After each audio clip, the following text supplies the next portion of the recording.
Participe de nossas reuniões e conheça a visão que alcança a família.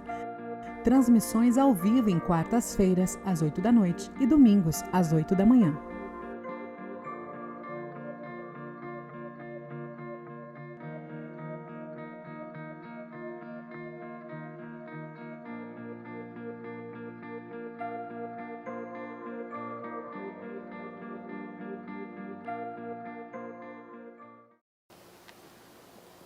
Bom dia a todos, que a graça e a paz seja com todos. Vamos receber os novos membros, porque a necessidade de apresentar. O mundo espiritual precisa saber que você pertence a uma igreja, que você tem compromisso com uma igreja. Em segundo lugar, a igreja deve saber quem é membro, pois nós servimos uns aos outros. A pessoa é edificada na proporção que ela faz parte da edificação dos outros. Não existe, eu sou membro do corpo de Cristo, mas não quer compromisso com a igreja. O que é a igreja? É o corpo de Cristo. A igreja é a continuação, é o corpo de Cristo, do Cristo vivo na terra. Jesus está no céu à direita de Deus, mas o seu corpo, igreja, continua viva e ativa. E se você é membro, você faz parte da atividade, você participa da vida ativa da igreja. Amém? Isso a maioria precisa entender. Eu me batizei, eu sou de Cristo, eu sou corpo de Cristo, e acha que porque toma a ceia, participa da ceia, o comer do pão, está cumprindo o dever. Não, está sendo edificado, está revendo a aliança que fez. A ceia é uma revisão de aliança. Como é que está a aliança? Está firme? Está leal? Continua com o mesmo gás, com a mesma disposição, com o mesmo propósito? Amém? A ceia é uma revisão de aliança. É um momento de reflexão, é um memorial que você relembra. Puxa a memória o que Cristo fez por você, e você puxa a memória o que você se comprometeu com Cristo. Amém? Quando a pessoa é constrangida, que reconhece o que o Senhor fez, ela revisa: será que eu estou correspondendo? Membro é um organismo vivo e ativo. Se você não é vivo nem ativo, não sei que nome se pode dar. Na criação, quando tem algo grudado que não faz parte, que não é membro, que não faz parte do corpo, é chamado de quê mesmo? Alguém se lembra? Não dá para dizer, é muito forte, né? Mas é nos animais, quando tem algo grudado que não está ligado, mas está grudado, sugando apenas, buscando. O crente que não é membro, mas que está grudado, ele vem sugar a bênção. No animal, quando tem algo grudado, é um parasita, ele suga o sangue. Ele não é burro não, porque a vida está no sangue. Amém? E você já sugou o sangue de Cristo, que purificou todos os seus pecados. Amém? Agora, devolva essa vida em dedicação, amor, zelo e paixão por vidas, porque Jesus deixou um exemplo: assim como eu fiz, nós devemos também fazer. Não precisamos inventar nada, apenas fazer o que Cristo já fez por nós, com uma vantagem: não precisa morrer, Ele já morreu. Amém? Ele já morreu. Mas nós precisamos agora amar. Vamos receber nossos membros, se não estão dispostos a desistir. É isso aí mesmo? Concordam? Foi falado?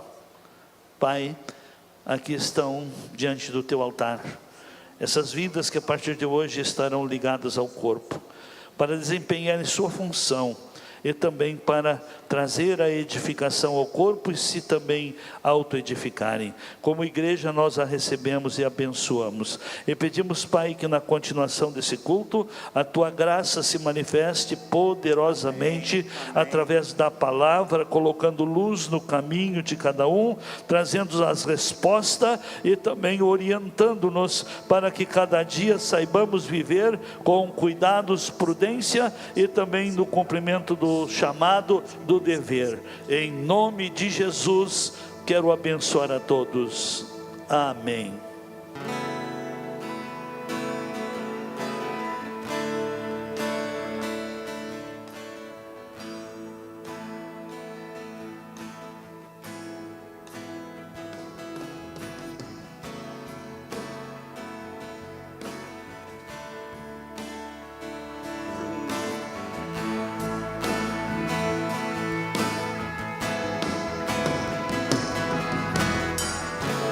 O Senhor é minha luz e salvação, não temerei, eu não temerei.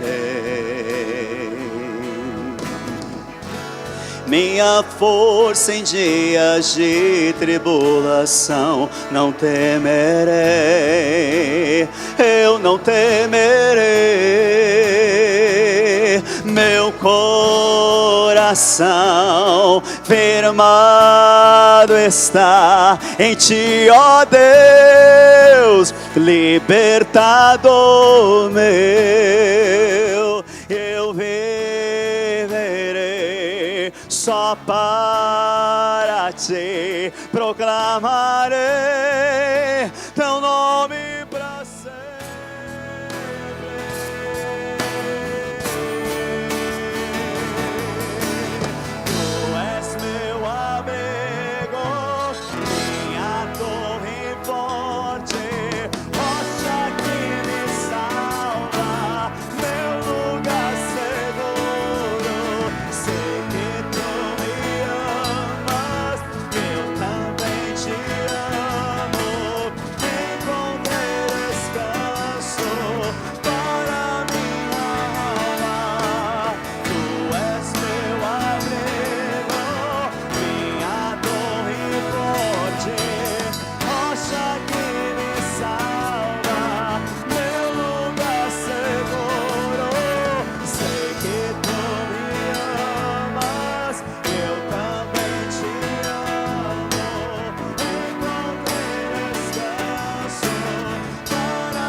Hoje em angústia,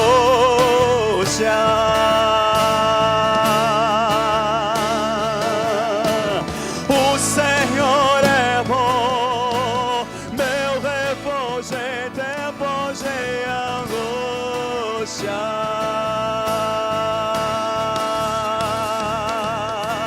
Tu és meu abrigo, minha torre forte.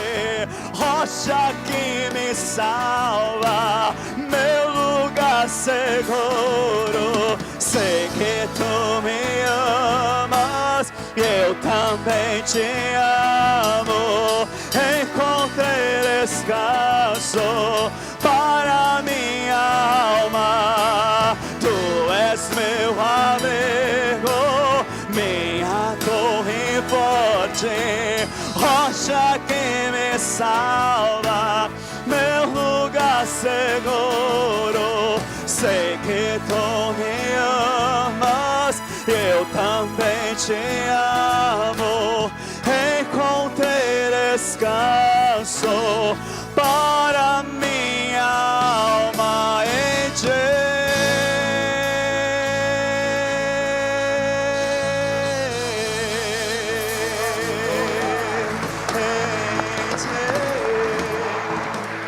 Aleluia. Obrigado, Senhor. Obrigado, Senhor. Muito obrigado, Pai. Fiquem à vontade. Estamos todos na presença do Senhor. Eu estava observando que quem não canta, os seus males não espanta. Faz bem louvar, desintoxica a alma. Louvar, além de fazer bem, ele é um mandamento. Louvar é o primeiro propósito, é o propósito inicial de Deus ter criado o ser humano. Porque o Senhor criou o ser humano para que o ser humano seja louvor e alegria da sua glória. Então, entendamos essas coisas como mandamento, não como sentimento. Ah, não estou com vontade. Eu estou triste. Quer continuar com a tristeza? Não louve. Quer se livrar da tristeza? Louve. Amém? Então está aí. Tudo é você que escolhe para você. Continuar com o mal ou se livrar do mal. Estamos trabalhando sobre restauração. Eu falei já aqui que restauração jamais iremos parar. Porque enquanto o ser humano viver nesta terra e nesse corpo carnal, corruptível, contaminável, mortal, nós precisamos sim de estarmos em constante cuidado e passando em revisão, porque as coisas no dia a dia vão se acomodando, se desviando, se desgastando, enfim, se desleixando também. Então, como isso é um processo gradativo e progressivo, a gente sempre vai sentir, eu sempre sinto necessidade de melhorar. Todos nós precisamos entender isso. E aquele que acha que não precisa, é o que mais precisa. Porque deixou a soberba dominar e ter gestão na vida. Mas vamos para o lado prático. Como que a restauração, para ser continuada e proveitosa, começa pelo Espírito. Então, se a vida não está indo bem, a primeira coisa que o ser humano necessita passar em revisão é o seu relacionamento com Deus. E na busca e no preparo e nesses cuidados de rever o relacionamento com Deus, você estará sim cuidando da vida espiritual. A restauração começa pelo Espírito. E em segundo lugar, agora eu estou bem com Deus, Deus me ouve, o meu espírito está alegre, eu tenho paz. Bom, começo Deus fez. A segunda parte já depende muito de você, que é a restauração da alma. A restauração da alma exige o exercício da palavra, a prática da palavra. Quando nós exercitamos a palavra, o poder está na palavra. O poder não está na oração. O poder está na palavra.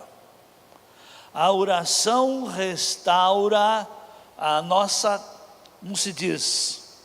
A oração nos leva à presença de Deus. Mas a obediência à palavra já é o remédio, a instrução, já é o tratamento que a alma necessita para ser restaurada. Por isso que o salmista, no Salmo 19, verso 7, ele diz assim: a lei do Senhor é perfeita. Na tradução mais antiga diz assim: restaura a alma. Uma alma restaurada é uma alma refrigerada, sem desequilíbrio emocional. Amém? E uma alma refrigerada é uma alma, no ponto. Temperatura certa, equilíbrio, enfim, domínio próprio, autogoverno. Então a lei do Senhor é perfeita, ela restaura a alma, e o testemunho do Senhor é fiel, dá sabedoria aos simples. E nós, depois de tratar a alma, o entendimento, desenvolver domínio próprio, aí vamos para a prática, o exercício da palavra na materialização de resultados. E aí nós vamos cuidando das 3 áreas: espiritual, social e material. Então a prática da palavra constrói resultados, materializa resultados, que são as obras, hábitos e até cria a cultura. E aí nós podemos levar para o cuidado do corpo, ou a vida material, a gestão das coisas que são materializadas. Mas, quero dizer para todos, não pense que o inimigo não tenha estratégia para cada área. Quando o inimigo não consegue vencer você no lado espiritual, ele começa a engodar, envolver, entreter a alma com os programas dele, com a linguagem dele, com essas coisas. E também, se ele não consegue, ele interfere na vida material. Porque o ser humano é uma tricotomia, sua vida é tridimensional. A vida do ser humano está em cima de 3 pilares: espiritual, social e material. E se um dos pilares não está bem cuidado, sua vida vive bambalhando, sem estrutura. É que já em seguida eu mostro. Olha, a câmera lá está em cima de um tripé. Esse elefante aí também, em cima de um tripé. Se faltar um pé, não para em pé. Assim, se uma das suas áreas não está bem cuidada, seus sonhos não permanecerão em pé. Seu projeto de vida não permanecerão em atividade, em prosseguimento. Não. O cuidado com as 3 áreas lhe dá condições para se vencer na vida. E nós temos exemplo lindíssimo no livro de Esdras e Neemias sobre restauração. O livro de Esdras fala da restauração do templo. Olha quanto tempo levaram para restaurar o templo. Quanto tempo o ser humano leva para restaurar o seu espírito? Quanto tempo o ser humano leva para conseguir restaurar o seu relacionamento com Deus? O povo não tinha mais o templo, e se não tinha templo, não tinha o hábito do culto. Não tendo o hábito do culto, não tinha a palavra que alimentava o espírito. E aí então todos os valores foram se desleixando, porque os valores, o senso de valor, vem de Deus, e aprendemos na palavra, porque esse senso de valor que estão aí, que os deuses lá de cima estão determinando contrariedades, não pensar que Deus esteja aprovando isso, não. Eu falei no domingo passado aqui, que para Deus tirar o povo do Egito, Ele teve que ir tratando entidade por entidade. As 10 pragas, cada praga era uma entidade que dominava. E Ele foi destruindo. E olha como o diabo não é burro. E Ele repetiu aquelas que não davam prejuízo para Ele. Mas aquelas pragas que davam prejuízo, Ele não mais repetiu. Por quê? Porque ele ia ficar sem oferta.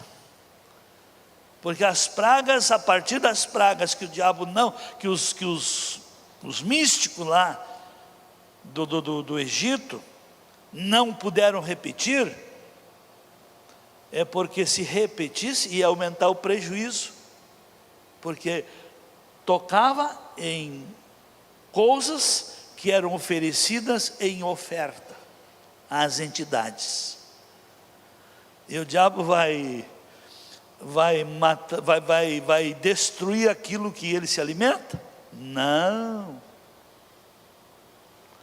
Por que o diabo não destrói os crentes fofoqueiros? Ele se alimenta das fofocas dos crentes. Amém? Amém? Os irmãos ouviram bem? Por que tem tanta gente estragada dentro da igreja que só dá prejuízo? Que nós desejamos que, se não endireita aqui, então entorte de vez, né? E não acontece, porque ele está produzindo para um reino, só não para o de Deus. Mas que Deus continue tendo de nós. Eu gosto de brincar um pouco, mas com muitas verdades, viu? O ataque do inimigo na restauração tem várias etapas e estágios. Ele sempre procura interferir. E eu quero falar hoje no 8º estágio que o inimigo usou. Os outros eu já falei. Pastor, podia repetir? Não, você podia repetir um culto após outro estando aqui. Amém? E está gravado, tá? Escute um culto. Se você aprender apenas a maneira que o inimigo atacou quando a obra estava em tal nível, a maneira que o inimigo ataca quando a sua vida está em tal nível, com certeza você aprendendo, você nunca e jamais será surpreendido. E a 8ª etapa do ataque do inimigo, vamos para Neemias 6:15 a seguir.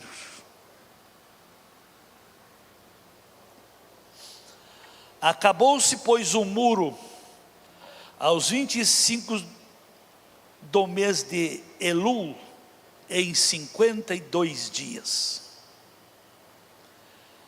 Quando todos os nossos inimigos souberam disso, todos os povos que haviam em redor de nós temeram e abateram-se muito em seu próprio conceito, pois perceberam que fizemos esta obra com o auxílio de Deus. E quando as pessoas que servem ao diabo veem que a bênção de Deus está sobre nós,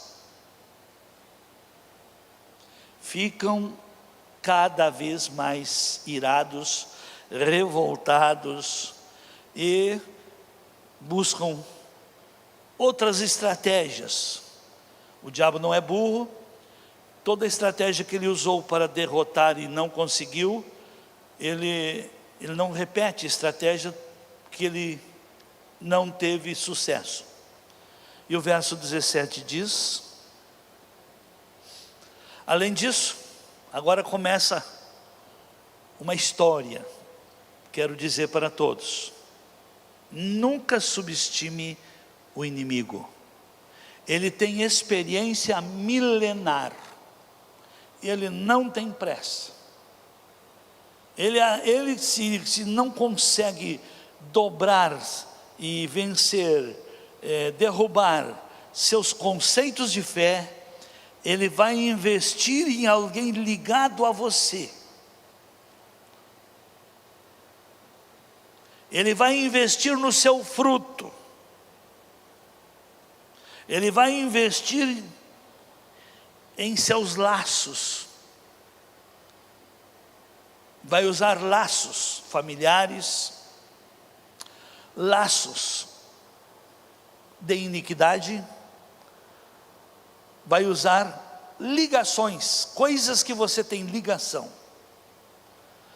Além disso, naqueles dias, nobres de Judá enviaram muitas cartas a Tobias, e as cartas de Tobias vinham para eles, pois muitos de Judá estavam ligados a ele por juramento, por ser ele genro de Secanias, que era sacerdote, filho de Arã, e por haver seu filho Joanã casado com a filha de Mesulão, filho de Berequias.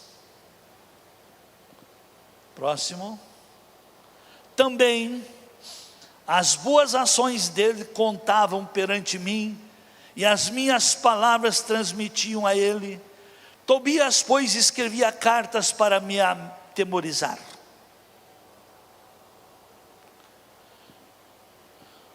Então nós vemos aqui essa estratégia que conseguiram na hora da luta, da batalha, levantar os muros, colocar as portas, não conseguiram em 7 ataques, 7 estratégias que usaram pelo caminho primeiro descontentamento, depois zombaria, depois ira, indignação, depois agressão física, aí depois levaram para o esgotamento, levaram para boatos e mentiras, e aí depois levaram para o lado espiritualista. Arregimentaram profetas para profetizar. Muita gente foi derrotada pelo inimigo. O inimigo conseguiu tirar daqui, porque o diabo usou falsos profetas. Exatamente há 15 anos atrás,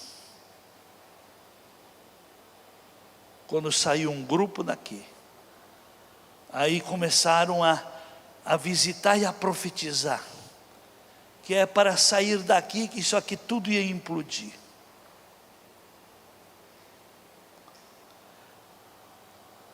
Então, tudo se repete. Tudo se repete. E eu quero dizer para os irmãos, essa igreja é o que é, porque nós como igreja temos a mente aberta para ver, entender como funciona o governo de Deus.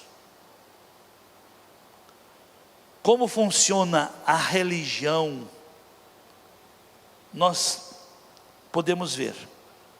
Pois foi a própria religião que gerou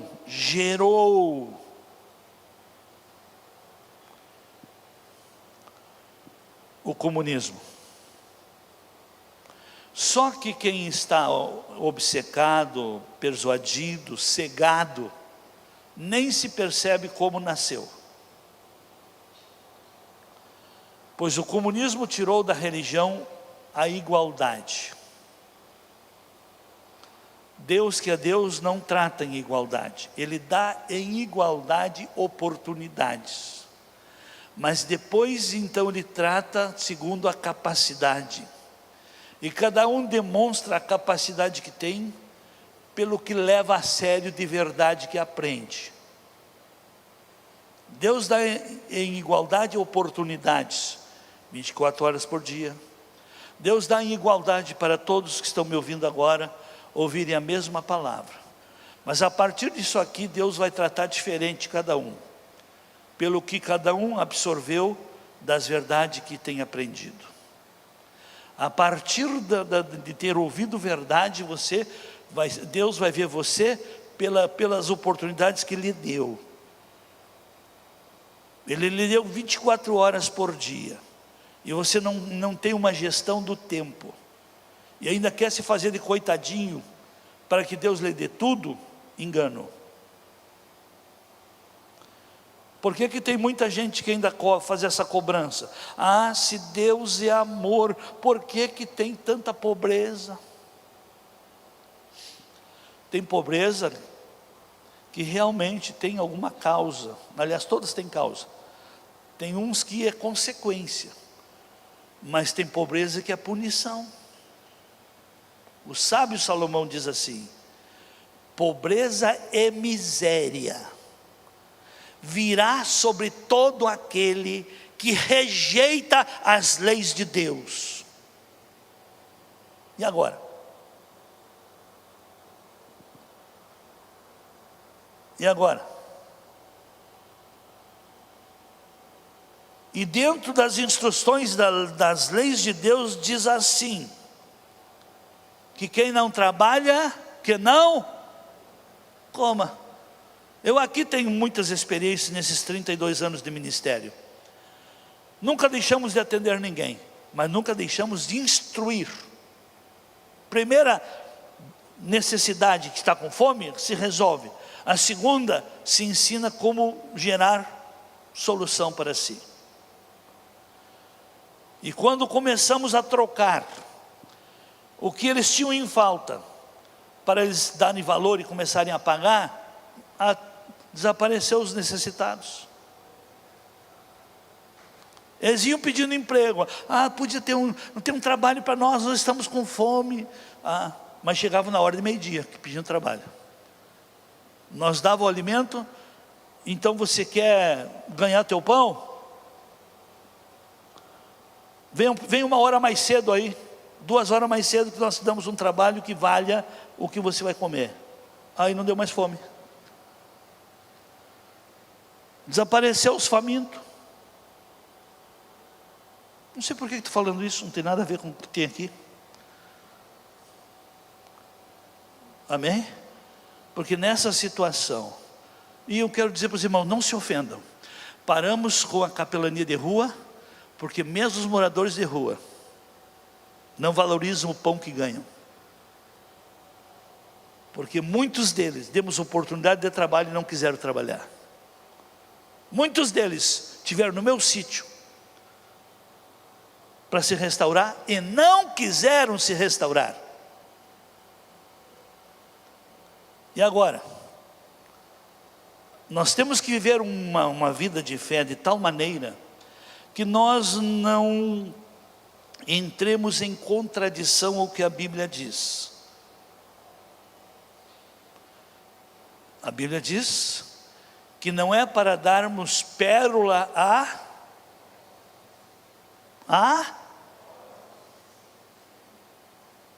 amém? Mas vamos lá. Vamos para um outro texto aqui, interessante. Em 2 Crônicas 18, 1-3. Tinha, pois, Josafá riquezas e glória em abundância, e aparentou-se com Acabe, criou laços parentescos.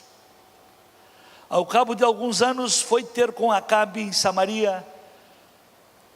Acabe matou ovelhas e bois em abundância, para ele e para o povo que o acompanhava, e o persuadiu a subir com ele a Ramote Gileade. Perguntou Acabe, rei de Israel, a Jeosafá, rei de Judá: irás tu comigo a Ramote Gileade? E respondeu-lhe Jeosafá: como tu és, sou eu, e o meu povo como o teu povo, seremos contigo na guerra. Amém. Os irmãos observaram que quando existe um laço parentesco, uma ligação, as pessoas vão tomam atitudes, para desafios, para empreendimentos, para muita coisa, sem consultar a Deus. Isso que Josafá, rei de Judá, perguntou: consulta a Deus sobre isso. E houve até nessa situação, o rei Acabe, que é bem conhecido da igreja,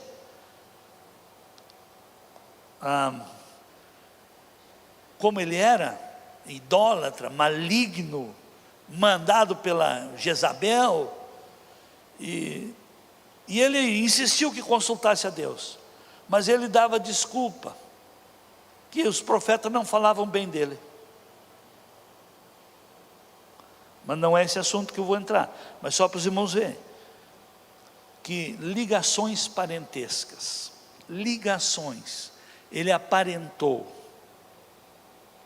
Quero dizer para todos aqui, nós de uns anos para cá, com todas essas verdades, esses ensinos que esse ministério traz, eu fui o primeiro pastor brasileiro que trouxe à luz da palavra essas maneiras que o diabo trabalha através de laços parentescos, que é chamado espíritos familiares, e que se transforma em maldições familiares hereditárias, e que Pedro diz lá na sua primeira carta, capítulo 1, versículo 17 a seguir,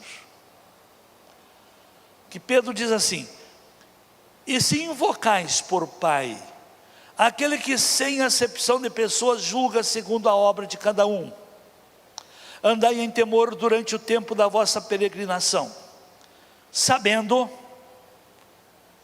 que não foi com coisas corruptíveis como prata ou ouro, que fostes resgatados da vossa vã maneira de viver, que por tradição herdastes, recebestes dos vossos pais, mas com o precioso sangue como de um cordeiro, sem defeito, sem mancha, o sangue de Cristo. Então todos nós trazemos legados. Eu já falei aqui, o ser humano pertence a 4 mundos: biológico, sociológico, psicológico e espiritual. A própria ciência comprova que a genética, os genes, leva até 4 gerações. A Bíblia confirma que a maldição dos pais, ela visita os filhos até a 4ª geração. Toda abominação que um ser humano comete fica dentro da sua árvore genealógica, e aquela abominação que se transforma em maldição fica como herança para os filhos, netos, bisnetos e até a 4ª geração. E Pedro diz no verso 18, sabendo, nós temos que saber, que não foi com coisas corruptíveis como prata ou ouro que fomos resgatados. Então nós cristãos, nós filhos de Deus, que através de Cristo nos tornamos filhos de Deus, nós fomos libertos dos legados.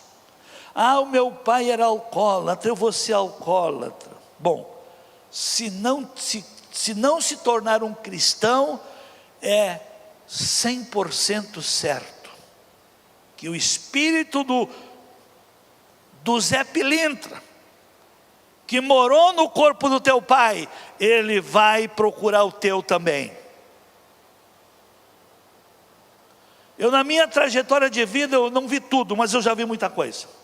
Eu tive a oportunidade de ver alguém dizer: eu não quero ser que nem minha mãe, eu não quero ser que nem meu pai. Mas também não quiseram ter compromisso com Deus. E o que aconteceu? Se tornaram igual à mãe, se tornaram igual ao pai. Para que os legados hereditários não venham florescer na sua vida necessita, primeiro, ser purificado pelo sangue de Cristo. Segundo, estar ocupada com o reino de Deus.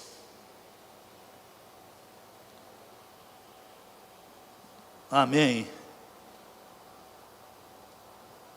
Eu até brinquei esses dias, eu não sei quem é que aprendeu. Se foi o diabo com o MST, ou foi o MST com o diabo. Porque o MST, ele invade espaços, o que mesmo? Desocupados. E Jesus conta essa parábola em Mateus 12:43, que ele diz que quando o espírito imundo sai do homem, anda por lugares áridos buscando repouso e não o encontra. Então diz: voltarei para minha casa de onde saí, e chegando acha desocupada, varrida e adornada. Então vai e leva consigo outros 7 espíritos piores do que ele. Por que ele vai buscar reforço? Porque dali ele foi expulso. E por que ele tenta voltar? Porque o lugar está vazio. Me despejaram e não ocuparam. Não me quiseram mais, mas não quiseram ninguém. Então agora vai custar caro. Muitos não querem o diabo, mas não querem Deus.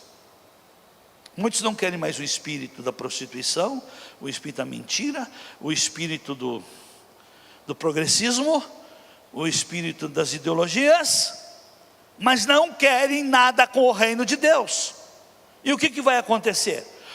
Esses espíritos que foram expulsos vão buscar reforço, e essas esquerdalhas são unidas para o mal. Isso está bem simplificado e bem materializado e vivido politicamente nos dias atuais, que para o mal são unidos. Amém? Mas tudo com o mesmo propósito: querer ter o domínio querer dominar o quê? Tudo. Toda a verdade é paralela. O dia que eu não puder trazer da Bíblia a aplicação para as 3 áreas, eu abro mão do meu compromisso. Aliás, foi isso que eu pedi para Deus quando Ele me chamou, que Ele me desse a luz da sua palavra para cada área da vida. Mas vamos adiante. A restauração acontece quando se busca a Deus da maneira certa. Nos dias do profeta Isaías, que foi o profeta messiânico, que até o próprio profeta não estava bem, que teve que morrer o rei Uzias, para ele se acordar que as coisas de Deus são sérias, são santas, são puras, são verdadeiras. E lá no capítulo 6 ele tem a experiência dele. Mas, como falei, que restauração acontece quando se busca a Deus da maneira certa. Vamos para Isaías 58, verso 5.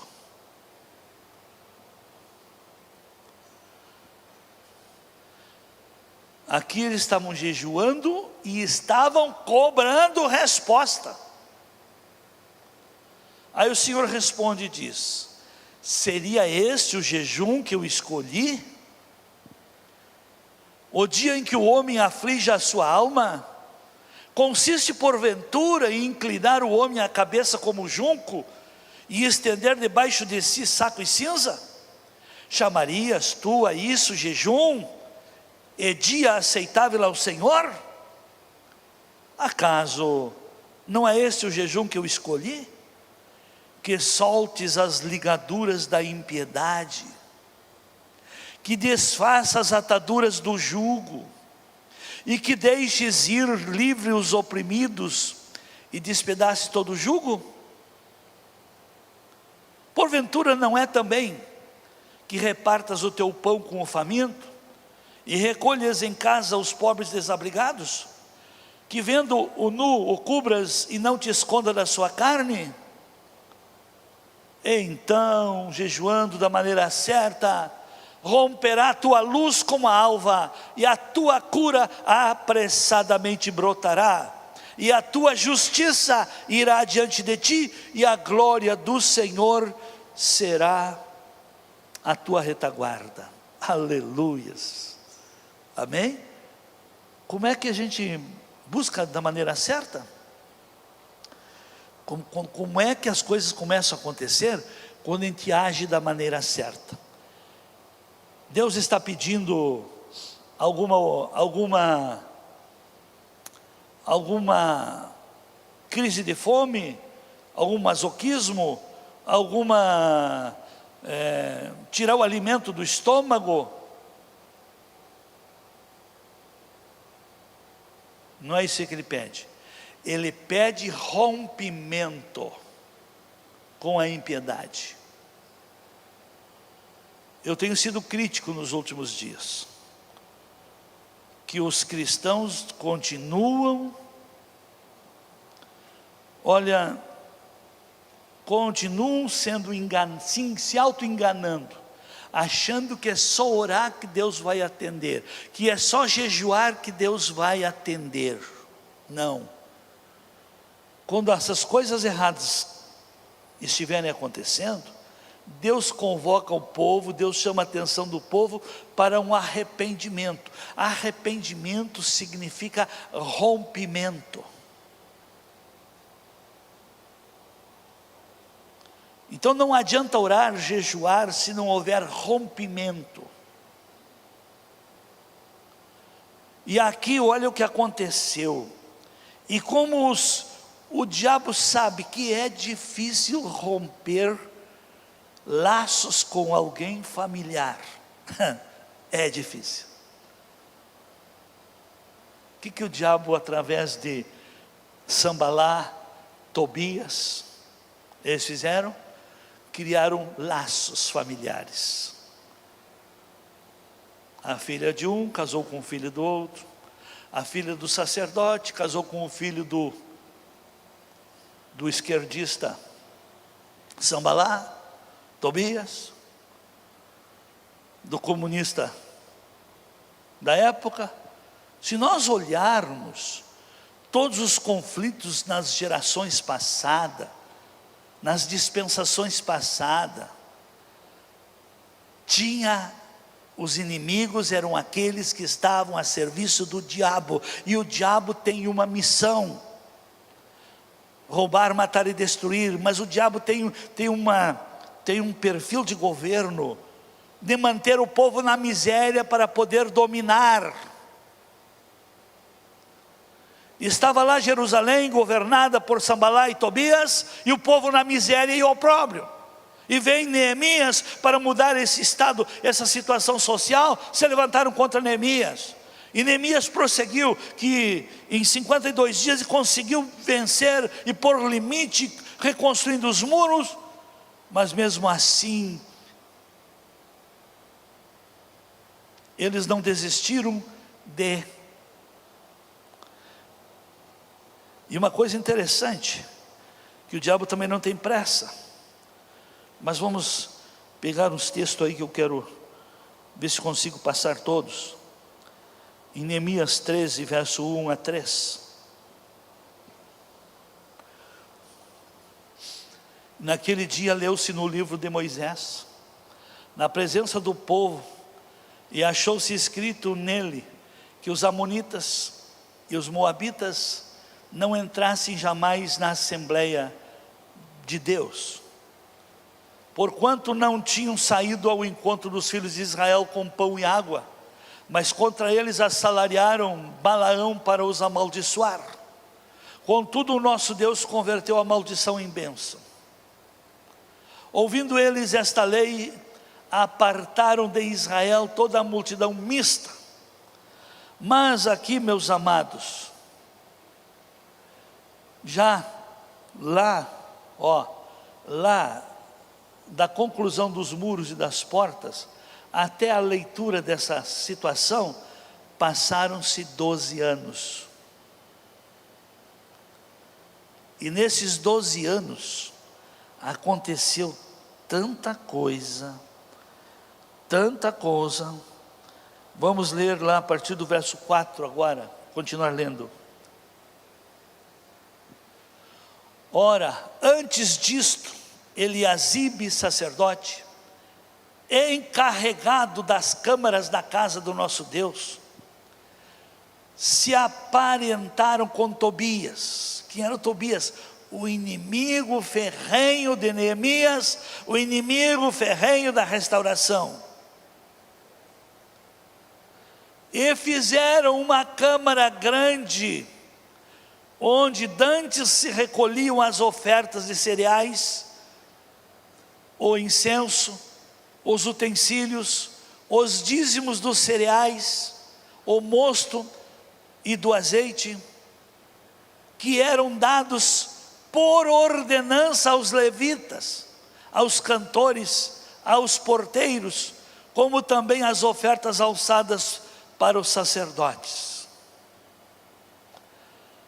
Mas durante todo esse tempo, não estava eu em Jerusalém, porque no ano 32 de Artaxerxes, rei da Babilônia, fui ter com o rei, mas ao cabo de alguns dias pedi a licença ao rei, e vim a Jerusalém, e soube do mal que Eliasibe fizera em servir a Tobias, preparando-lhe uma câmara nos átrios da casa de Deus.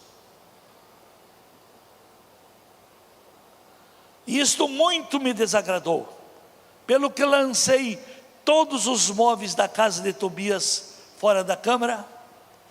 Então, por minha ordem, purificaram as câmaras, tornei a trazer para ali os utensílios da casa de Deus, juntamente com as ofertas de cereais e o incenso. Também soube que os quinhões dos levitas não se lhe davam, de maneira que os levitas e os cantores que faziam o serviço tinham fugido cada um para o seu campo. Então contendi com os magistrados e disse: por que se abandonou a casa de Deus? Eu, pois, ajuntei os levitas e os cantores e os restaurei no seu posto. Então todo Judá trouxe para os celeiros os dízimos dos cereais, do mosto e do azeite. E por tesoureiro pus sobre os celeiros Selemias, o sacerdote, Zadoque, o escrivão, Pedaías, dentre os levitas, e como ajudante deles, Anã, filho de Zacur, filho de Matanias, porque foram achados fiéis, e se lhe entregou de fazerem a distribuição entre os seus irmãos. Amém. Só para tirar as dúvidas aí, que muitas vezes nós somos tão imediatistas, achamos que está tudo bem, e depois eu concluo, capítulo 2, verso 1, de Neemias. O que diz ali? Sucedeu, pois, no mês de Nissan, no ano 20º de Artaxerxes. Que ano foi constatado? No ano 32 de Artaxerxes. Quantos anos? 12. Neemias restaurou, reconstruiu, colocou tudo em funcionamento, e ele saiu, foi visitar, foi cumprir o protocolo de voltar lá E quando ele volta de lá, aquele inimigo, Tobias, sabe onde é que estava morando?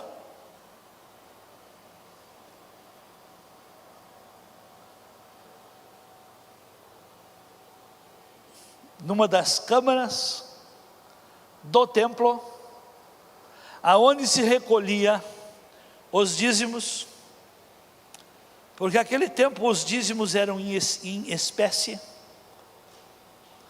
cada um devolvia o dízimo do produto que produzia, e tinha ali quem administrava, que era para o sustento dos levitas, dos cantores, dos porteiros e do sacerdote.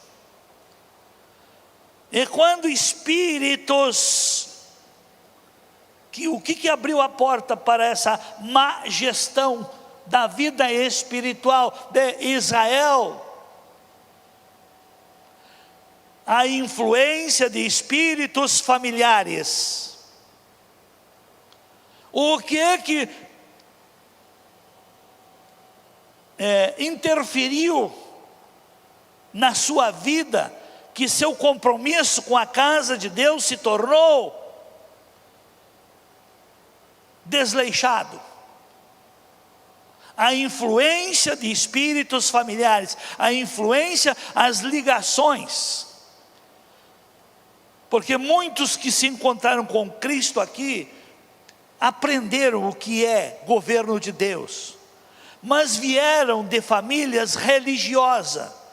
Religião não é governo de Deus, é governo do homem querendo chegar a Deus. Mas reino é governo de Deus para o homem. Por isso que quando nós colocamos o governo de Deus em primeiro lugar, as demais coisas tudo vem por acréscimo. E nós vemos aí que quando essas ligações familiares dominam, a pessoa começa a alterar o seu comportamento aonde serve. Amém? Vamos pegar uma outra coisa interessante aqui. Lá no mesmo capítulo, a partir do verso 23 de Neemias, capítulo 13, 23, que diz ali o quê? Vi também naqueles dias, observe aqui, olha aqui meus queridos, nós temos 32 anos, estaremos comemorando 33 anos, por isso que é ano de que mesmo? Reconquista, porque nesses 32 anos houve desvio do ensino, desvio da palavra, desvio do temor a Deus, desvio do compromisso com Deus.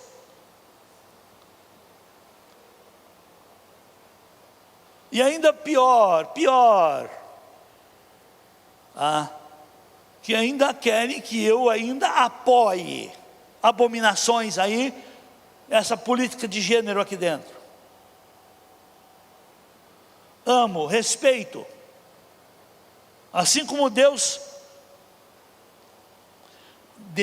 respeita, mas não concorda. A ira de Deus continua vindo com quem quer resistir e mudar e transformar a verdade em mentira. Então olha o que diz ali.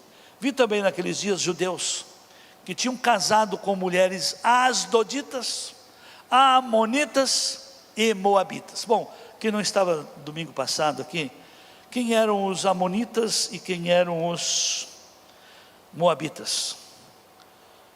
Esses dois povos originaram-se de incesto. Depois que Sodoma e Gomorra foi destruída, então as filhas, a esposa de Ló, quem está olhando Gênesis, pode ver que ela já demonstra, já antes de casar, já demonstrou que ela ia terminar mal, e terminou mal, né? Segundo a Bíblia, numa estátua de sal, né? Mas as duas filhas agora adultas, não casaram, embriagaram o pai e tiveram relações com o próprio pai, e cada uma teve filhos, e de cada um daqueles filhos formou-se um povo.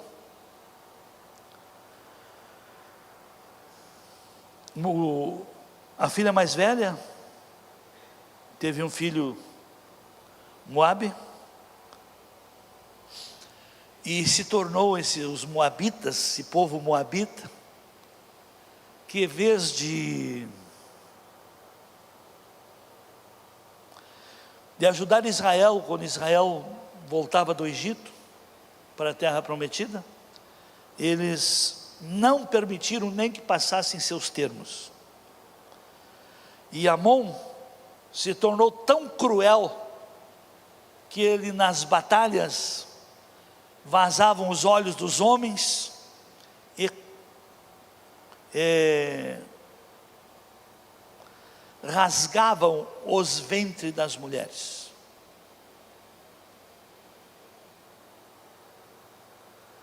E mais na frente, um pouquinho mais na frente, os filhos de Israel tinham casado com mulheres amonitas e moabitas. Se uniram, se casaram, se aliançaram com povos ou com pessoas malignas. No que ia dar isso? Como terminaria essa situação? Muito mal, mas vamos adiante. Verso 24. E seus filhos falavam no meio asdodita, e não podiam falar judaico, senão, aliás, segundo a língua de seu povo. Contendi, olha aqui como Neemias, Neemias era bem mansinho. Contendi com eles, e os amaldiçoei, espraguejei alguns deles, arrancando-lhes os cabelos, os fiz jurar por Deus e lhes disse: não darei vossas filhas a seus filhos, não tomarei suas filhas para vossos filhos, nem para vós mesmos. Não pecou nisso Salomão, rei de Israel?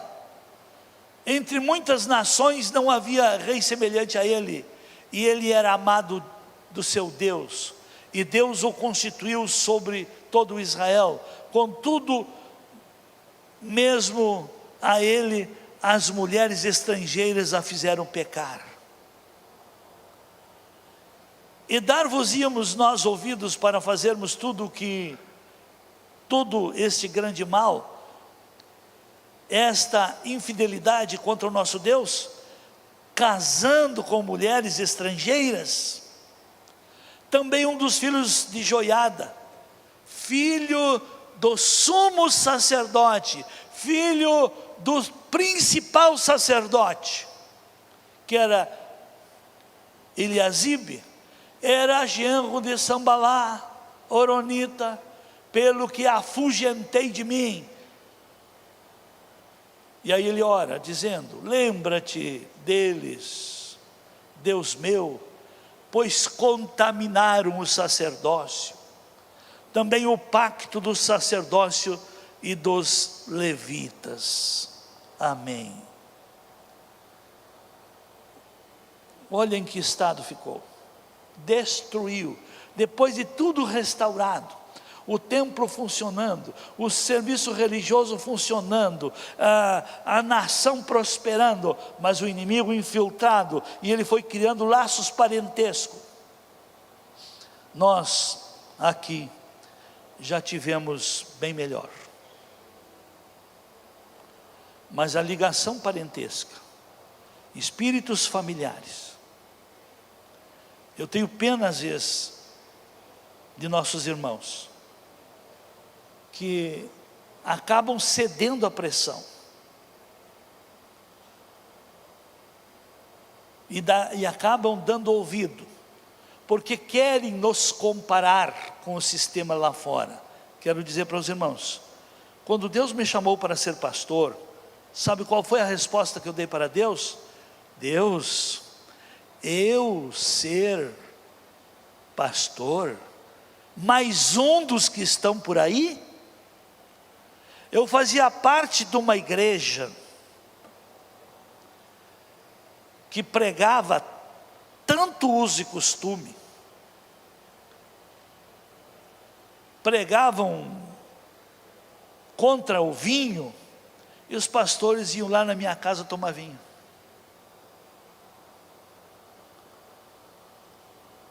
Ah, mas pode tomar vinho? Pode, só não pode se embriagar. A Bíblia não condena o vinho, pelo contrário. Eu, aos 11 anos, me deram um porre de cachaça com garapa quente, arrebentou meu fígado. E eu, depois de crente, já mais 10 anos de crente, eu ouvi um médico falando que o vinho ajuda a curar. Comecei a tomar vinho e curei o meu fígado.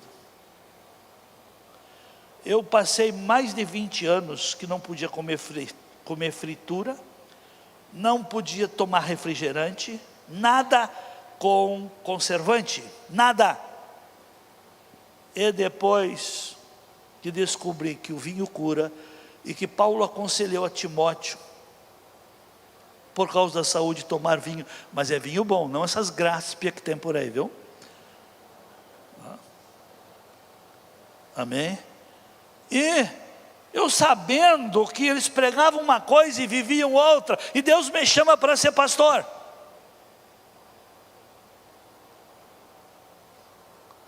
Lembro-me até no seguinte, uma situação, não sei por que tem que contar esse testemunho hoje. Quando eu tinha comércio, e foi um tempo de crise, foi no ano de 80, se não me engano, 80, 81, que eu tinha que estar recorrendo a amigos, para não deixar protestar um título, para não deixar voltar um cheque sem fundo. Mas chegou um dia que eu reclamei para Deus: Deus, foi o Senhor que me direcionou para abrir esse comércio, eu tenho certeza, mas eu não estou vendo e não acho isto justo. Eu falando com Deus, eu não acho isto justo, eu ter que estar recorrendo ao ímpio para resolver os meus problemas. Aí eu me propus: Deus, se o Senhor me tirar desta, me ajudar a resolver, eu não serei mais omisso, porque já no ano de 80, os meus líderes espirituais, pastores, queriam que eu me dispusesse a servir, a pregar, e eu não gosto de pregar, nem hoje ainda. Tenho dificuldade de começar, como também tenho dificuldade de parar.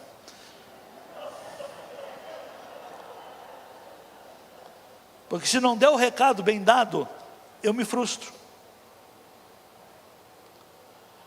Aí eu, sabendo lá na minha consciência que é eu que estava devendo, eu disse: se o Senhor me tirar dessa, eu não serei mais omisso de servir na tua casa. No outro dia, Deus mandou alguém com um dinheiro, como eu fazia parte também daqueles desafios de uma igreja, e disse: olha, nós fizemos um desafio para construir, não vamos construir tão cedo, e estamos com esse dinheiro parado, e você sempre contribuiu conosco, pagando o programa de rádio. Eu vou deixar esse dinheiro contigo, e quando nós formos precisar, eu te aviso 30 dias antes.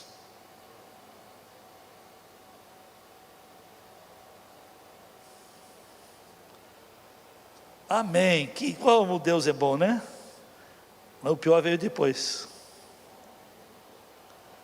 3 dias depois, Aliás, me levaram o dinheiro no sábado. Na segunda-feira, 10 horas da manhã. No terceiro dia. O pastor presidente mandou te chamar. Ué, o que ele quer comigo? Não, ele falou que não é para falar. Mas como o cara era meu amigo, eu consegui fazer ele falar. Olha, ele quer que você assuma a tesouraria geral do vale. Naquele tempo a igreja que eu fazia parte era de Parobé, a Esteio, a Capela de Santana, a Ivoti. Todas as igrejas estavam ligadas a uma sede. Quando ele disse assumir a tesouraria, isso não é para mim. E na mesma hora o Espírito me repreendeu. E o teu propósito? E o teu propósito? Está brincando comigo? Aí eu fui. Aí eu aprendi a buscar sabedoria para a administração. Em 20 meses que eu administrei a tesouraria, construí, sob minha gestão, 16 igrejas e compramos 4 casas pastoral. E por que mandaram me chamar? Porque o tesoureiro que estava lá não estava conseguindo pagar as despesas básicas que estavam pegando empréstimo fora para resolver problema.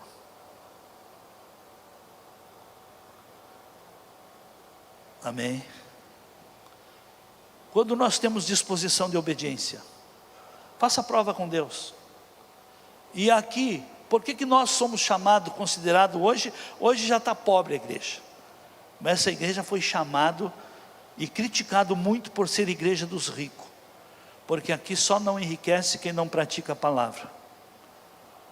Porque primeiro a riqueza que a pessoa recebe é um conhecimento de Deus e descobre que o governo de Deus é melhor que o dos homens, que os princípios de Deus estão acima que os dos homens, que a justiça de Deus é a que vai prevalecer e que irá lhe justificar também. Então, meus amados, a visão de reino restaura o ser humano num todo. E nós vemos aí que o diabo não tem pressa, ele usa a ligação parentesca para tirar, usa a ligação parentesca para arrumar um cônjuge que não tem nada a ver com Deus, para enrolar alguém que aqui é comprometido com Deus. Volta e meia eu descubro, cadê o fulano? O fulano parece que ele arrumou uma. Cadê a fulana? Olha, passou alguém aqui e levou. Tudo tem laços, ligações, que faz parte de um sistema de oposição ao reino de Deus, para enfraquecer,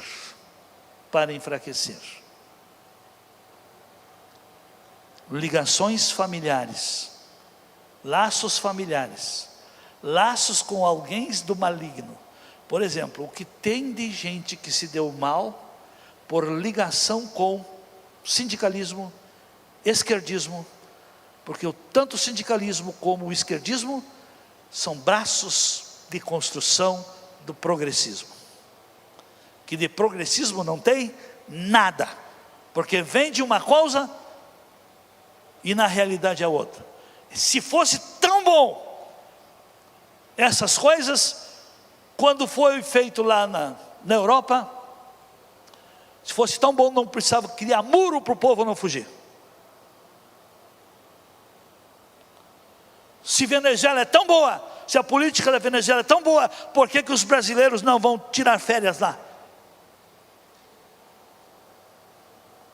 Se Cuba é tão bom, que vão para aquela ilha.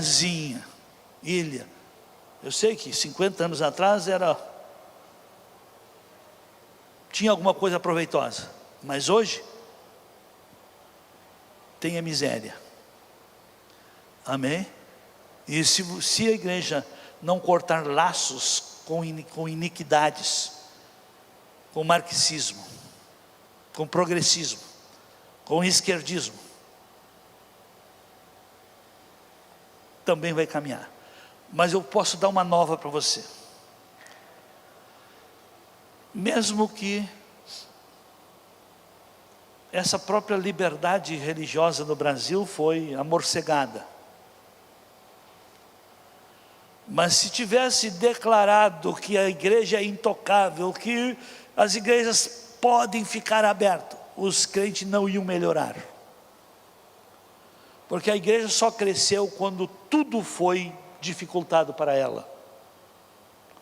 O Deus de Daniel, Sadraque, Mesaque e Abednego se tornou conhecido no mundo todo, depois que esses homens foram postos à prova, que não negaram a sua fé. E por não terem negado a sua fé, Deus o livrou. E por Deus ter o livrado, tornou-se público o testemunho. E por ser um testemunho tão forte, tão relevante, o rei Nabucodonosor baixou um decreto que ninguém se levantasse e que ninguém ousasse falar mal do Deus de Sadraque, Mesaque e Abednego. Como é que Deus vai honrar a fé cristã se os cristãos são os medrosos? Estão com a mente adoentada do medo do Covid. E toda a mente adoentada tem o seu sistema imunológico fragilizado. Qualquer vento traz a peste. Amém? Eu sou prova que se você tiver uma mente firme, essas forças espirituais da maldade não trarão mal para a sua tenda. Praga nenhuma entrará em tua tenda. Amém? Eu sei que já está passando da hora, mas quando é jogo de futebol ninguém reclama. Parece que para Deus é um sacrifício. Ou valorize. A fé ainda não foi provada, será provada. Construa. Só se manterá firme quem descobrir a realidade de Deus e puder desfrutar dela. Porque se vive religiosismo. Aliás, e quando Deus me chamou, ainda tinha uma outra coisa que Ele me falou, que eu ia viver um tempo e seria pastor de 2 igrejas. A igreja que tem a visão de Deus e aqueles que se dizem igreja, mas que vivem como religião. Aparecem de quando em quando. Aliás, tem gente que acha que é da igreja e faz 1 ano e 1 mês que não aparece. E dizem que são da igreja. Não são. Não são da igreja que será arrebatada. A igreja que será arrebatada e que subirá com o Senhor é aquela que faz parte do corpo de Cristo e que é no corpo de Cristo um organismo vivo e ativo. Ficamos em pé.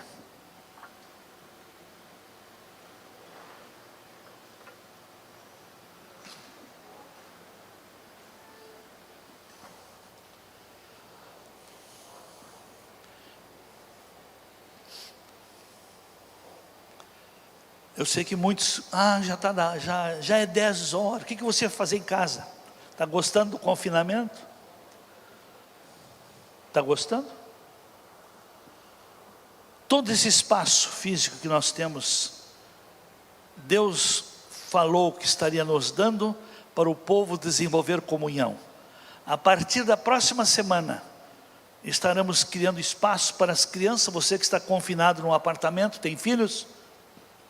Pode vir aí no sábado, o dia todo. Tem a praça da escola que está liberada.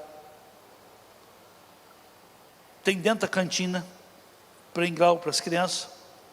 E você pode aqui desfrutar da comunhão e se desopilar também. Valorize o que Deus tem dado. Tenha o seu coração aberto para Deus, que Deus sempre tem a solução que cada um necessita. Se quer, governo de Deus. Se não quer governo de Deus, siga o protocolo. Põe a mão no seu coração. Pai, muito obrigado. Obrigado pela sua graça, pela sua presença, pela sua palavra.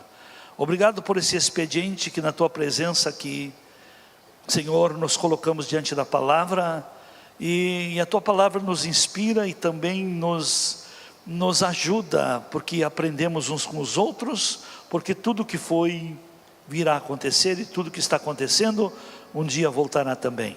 Nós queremos abençoar a igreja, para que a igreja se acorde para o propósito para o qual Jesus deu a sua vida, pagou o preço, para sermos essa igreja, organismo vivo, para sermos esses membros ligados ao corpo, para edificarmos uns aos outros. Quero abençoar a todos e pedir, Pai, que a tua graça continue na vida de cada um de meus irmãos, e que a palavra continue falando, e que o Espírito continue dosando a medida certa, para que todos sejam edificados. Em nome de Jesus, peço-te estas bênçãos.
Participe de nossas reuniões e conheça a visão que alcança a família.